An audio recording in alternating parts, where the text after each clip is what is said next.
এই ভিডিওতে voice over দিতে গিয়ে জিভে পানি চলে আসলো আবার। হ্যালো বিউটিফুল পিপল, সবাই কেমন আছেন? আসসালামু আলাইকুম। ইটস মি মিষ্টি মনি। নতুন আরও কিছু রেসিপি নিয়ে আসলাম আপনাদের সবার মাঝে। প্রথমেই আমি কিছু শুকনো মরিচ ভেজে নিয়েছি। আর এই যে এটা হচ্ছে ধনেপাতা। ধনেপাতা আমি ভালো করে পরিষ্কার করে ধুয়ে কুচি করে নিয়েছি। এটাকে ভর্তা বানাবো। কুচি করে হালকা তেলে আমি একটু টেলে নিয়েছি। তারপরে কিছুটা পেঁয়াজ আমি বেরেস্তা করে নিয়েছি, বলতে হালকা বাদামি কালার। তারপরে এই যে এটা হচ্ছে রসুন কুচি। রসুন কুচিটাও আমি একটু সুন্দর করে টেলে নিয়েছি, কারণ আমি যেই ভর্তাগুলো বানাবো সেগুলোতে পেঁয়াজ, রসুন আর হচ্ছে শুকনো মরিচ এগুলো লাগবে। আর এই যে এটা হচ্ছে আমার পছন্দের কালো জিরা। কালো জিরা ভর্তা আমার খুবই পছন্দের। এবং চলুন আমি ভর্তা বাটাবাটিতে চলে যাই। এই যে দেখুন, পাটা আর পোতা নিয়ে আমি হাজির হয়ে গেছি। এখন হচ্ছে আমি এই ধনেপাতাগুলো পিষে নেব। আসলে ভিডিওটা অনেক লং হয়ে যাবে বিধায় আমি কাট করে ছোট করে দিয়েছি এবং স্পিড অনেক বাড়িয়ে দিয়েছি, কারণ লং ভিডিওতে দেখতে কারো ভালো লাগবে না, তাই জন্য শর্ট করে দিয়েছি। আর এই যে স্পিড বাড়ানোর কারণে মনে হচ্ছে আমি অনেক দ্রুত বাড়তেছি। আসলে আমি মোটামুটি সব কাজই পারি, আপনাদের মাঝে শেয়ার করা হয় না, তো আজকে ভাবলাম একটু ভর্তার রেসিপি শেয়ার করি। এটার মধ্যে দিয়েছি রসুন আর হচ্ছে গিয়ে শুকনো মরিচ, লবণ। এটা হচ্ছে ধনেপাতা ভর্তা, আমার অনেক পছন্দের, সবারই ভালো লাগবে। মোটামুটি আমার ভর্তা প্রায় হয়ে গিয়েছে, বাটাবাটি কমপ্লিট হয়ে গিয়েছে। এই যে দেখুন ফাইনাল লুকটা দেখুন, দেখতেই যা লাগছে জাস্ট ওয়াও। আর খাইতে যে কী স্বাদ লেগেছিল আপনারা তো আর জানতেও পারবেন না, বুঝতেও পারবেন না, কারণ আপনারা কেউ খাননি। আমি খেয়েছি এবং আমার সেই বান্ধবী বলেন, ছোটো বোন বলেন, নাদিয়া খেয়েছে। যদি রিভিউ দরকার হয় ওর আইডিতে নক করেন, ও রিভিউ দিয়ে দেবে।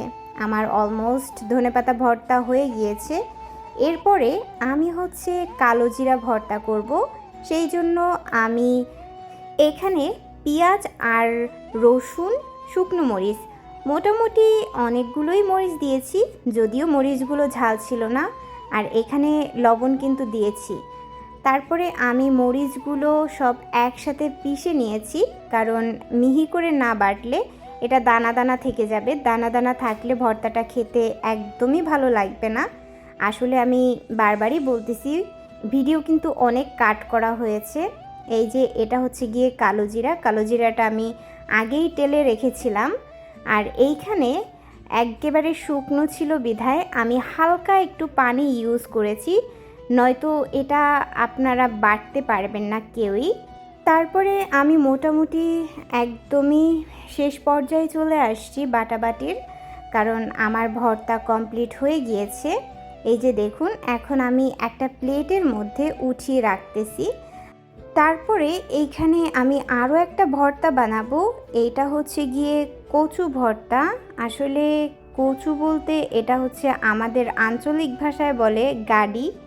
আর এই ভর্তাটা বানানোর জন্য আমি মরিচ, লবণ এবং এর মধ্যে পেঁয়াজ অ্যাড করে নিয়েছি। আসলে এখানে অনেকগুলোই করে নিয়েছি, কারণ আমি আরও একটা ভর্তা বানাবো, সেটা হচ্ছে গিয়ে আলু ভর্তা। তো এই যে আমার অলমোস্ট গাডিটা গ্রেড করা হয়ে গেছে, আমি মথে নিয়েছি। তারপরে এর সাথে পেঁয়াজ এবং মরিচ আমি অ্যাড করে আবার মাখিয়ে নিলাম।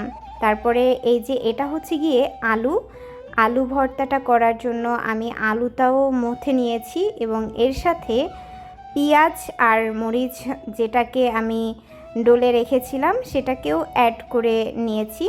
আর এই যে দেখুন, আমার হাতের ফাঁকার মধ্যে দিয়ে একটা ডিম রেখে গিয়েছে নাদিয়া, কারণ আমি এর সাথে ডিম ভাজাও খাবো এই জন্য। আর আমার সেই বোন ডিম তো খাই না। এই যে দেখুন, ভর্তাগুলো আমি সাজিয়ে রেখেছি। এটা হচ্ছে আলু ভর্তা, এটা কালো জিরা ভর্তা, এটা ধনেপাতা ভর্তা, আর এটা হচ্ছে গিয়ে গাডি ভর্তা। আর এই যে দেখুন, এটা হচ্ছে ডিম ভাজা।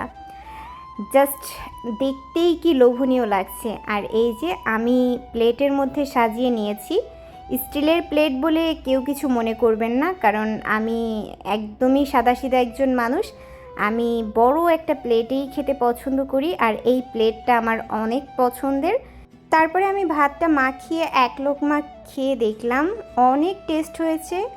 এমন রেসিপি পেতে আমার পেজটি ফলো দিয়ে রাখবেন। ধন্যবাদ।